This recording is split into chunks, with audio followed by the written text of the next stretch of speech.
Hello everyone, welcome to our channel Learn with RP। So student, आज हम start करने जा रहे हैं आपकी बुक मूवमेंट से chapter first the lost child written by Mulk Raj Anand. इस स्टोरी में एक छोटा बच्चा होता है जो अपने पेरेंट्स के साथ मेले में जाता है और मेले में जाकर वो खिलौनों और मिठाइयों को देखकर बहुत खुश हो जाता है। लेकिन एक वक्त जब वो अपने माता पिता से बिछड़ जाता है तो वो डर जाता है और जब उसको एक अजनबी व्यक्ति उसको खिलौने उसको मिठाइयाँ देने की कोशिश करता है तो वो सब कुछ लेने से मना कर देता है और केवल अपने माता पिता को याद करके रोता जाता है। सो मैंने आपको स्टोरी का बहुत ही छोटा इंट्रो दिया है और अब हम स्टार्ट करने जा रहे हैं इस स्टोरी के question answer. So let start. Question first, what are the things that child sees on his way to the fair.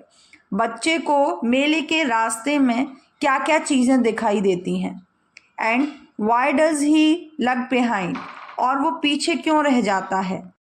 Answer, on his way to the fair the child sees toys, flowering mustard field, dragonflies, butterflies, insects and worms, doves and a huge crowd of people entering the fair।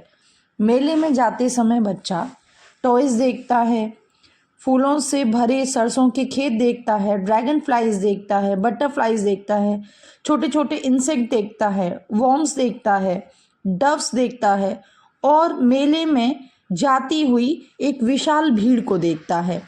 And he lags behind because he is fascinated by the things that he is seeing on his way to the fair। और वह पीछे रह जाता है क्योंकि रास्ते में दिखने वाली चीज़ें उसको फैसिनेट कर लेती हैं, अपनी तरफ अट्रैक्ट कर लेती हैं। Question second, in the fair the child wants many things, what are they, why does he move on without waiting for an answer. मेले में बच्चा कई चीज़ चाहता है, वे क्या हैं, वह जवाब का इंतज़ार किए बिना आगे क्यों बढ़ जाता है। Answer, first of all the child wants his parents two by him a toy. सबसे पहले बच्चा चाहता है कि उसके माता पिता उसके लिए खिलौने खरीदें। Then he expresses his desire for a barfi. फिर वह चाहता है कि उसको बर्फ़ी खाने के लिए मिल जाए। But he knows his request will not be heeded। लेकिन उससे पता थी कि उसकी बात नहीं मानी जाएगी। So he moves on without waiting for an answer. इसलिए वह बिना किसी आंसर के इंतज़ार किए बगैर ही आगे बढ़ जाता है। Question third, when does the child realise that he has lost his way. बच्चे को कब रियलाइज़ होता है कि उसने अपना रास्ता खो दिया है। And how has anxiety and insecurity been describe, और वह अपनी चिंता और असुरक्षा को किस प्रकार व्यक्त करता है। Answer, the child sees a roundabout. बच्चा एक झूला देखता है, he wants to have a ride on it, और वो झूले पर राइड करना चाहता है। He makes a request but there is no reply. वो रिक्वेस्ट भी करता है लेकिन उसको कोई आंसर नहीं मिलता। He turns round to look at his parents, और वो अपने पेरेंट्स को देखने के लिए पीछे मुड़ता है। But they are not there, लेकिन उसके पेरेंट्स वहाँ नहीं होते। The child realises that he has been lost, और तब उस बच्चे को रियलाइज़ होता है कि वो खो गया है। A full deep cry comes from his dry throat, और वो अपने सूखे हुए गले से, क्योंकि वो डर जाता है तो सूखे हुए गले से चिल्लाता है। With the sudden jerk he starts running, और एक झटके के साथ वो भागना शुरू कर देता है। इन ग्रेट फियर, डर की वजह से ही क्राइज, और चिल्लाता है mother father. Question 4, why does the lost child loss interest in the things he had wanted earlier. खोए हुए बच्चे का इंटरेस्ट उन सारी चीज़ों से ख़त्म क्यों हो जाता है जिन्हें वो पहले पाना चाहता था। Answer, the child lost interest in the things that he had wanted earlier because he was lost in the fear. बच्चे का इंटरेस्ट उन सारी चीज़ों से ख़त्म हो गया था जिन्हें वो पहले पाना चाहता था, क्योंकि वो मेले में खो गया था. He was panic stricken on being separated from his parents. वह अपने पेरेंट्स से सेपरेट हो जाने के कारण बहुत ज़्यादा पैनिक हो गया था, डर गया था. He only wanted to see his parents. अब वह केवल अपने पेरेंट्स को देखना चाहता था.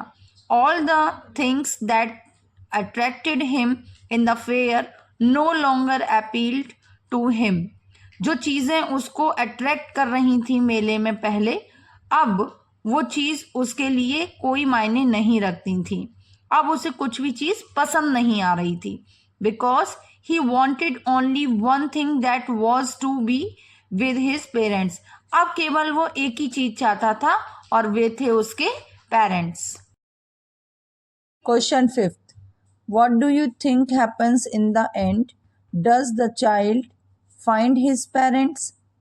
आपको क्या लगता है कि स्टोरी के लास्ट में उस बच्चे को उसके माता पिता मिल जाते हैं या नहीं? Answer: Yes, I think the child would have eventually found his parents with the help of the man who tried to console him by offering him various things at the fair. हाँ, मुझे लगता है कि last में उसके माता पिता उसको मिल गए होंगे उस इंसान की मदद से जिसने उसको फेयर में डिफरेंट टाइप ऑफ थिंग्स देकर, यानी कि बहुत सारी चीज़ों को ऑफर करके उसको कंसोल करने की कोशिश की. He seem to be a reliable and kind hearted person. वो जो इंसान था वो बहुत ही भरोसेमंद और दयालु इंसान था. He would have asked the child for a description of his parents and helped him to unite with them. उस इंसान ने उस बच्चे से उसके माता पिता के बारे में पूछा होगा, जानकारी ली होगी और उसको उसके पेरेंट्स से उसको मिलवाने में मदद भी की होगी. Also the parents of the child who continuously kept checking to see that he was with them. और साथ ही साथ उसके पेरेंट ने भी, जो कि हर वक्त बच्चे को ये चेक करते थे कि बच्चा उनके साथ है या नहीं, must have left no stone unturned to find their child. अपने बच्चे को ढूंढने में उन्होंने भी कोई अपनी तरफ से कोई कमी नहीं रहने दी होगी. सो स्टूडेंट, इस चैप्टर के क्वेश्चन आंसर यहीं फिनिश होते हैं. हालांकि इस चैप्टर के क्वेश्चन आंसर थोड़े से लेंदी हैं, लेकिन इसकी जो लैंग्वेज है वो काफ़ी इजी है, तो याद करने में कोई आपको प्रॉब्लम होगी नहीं. और इसके MCQs आपको इसी चैनल पे मिलेंगे, जिसके लिए हमारे चैनल को सब्सक्राइब करें और लाइक करें एंड शेयर करें.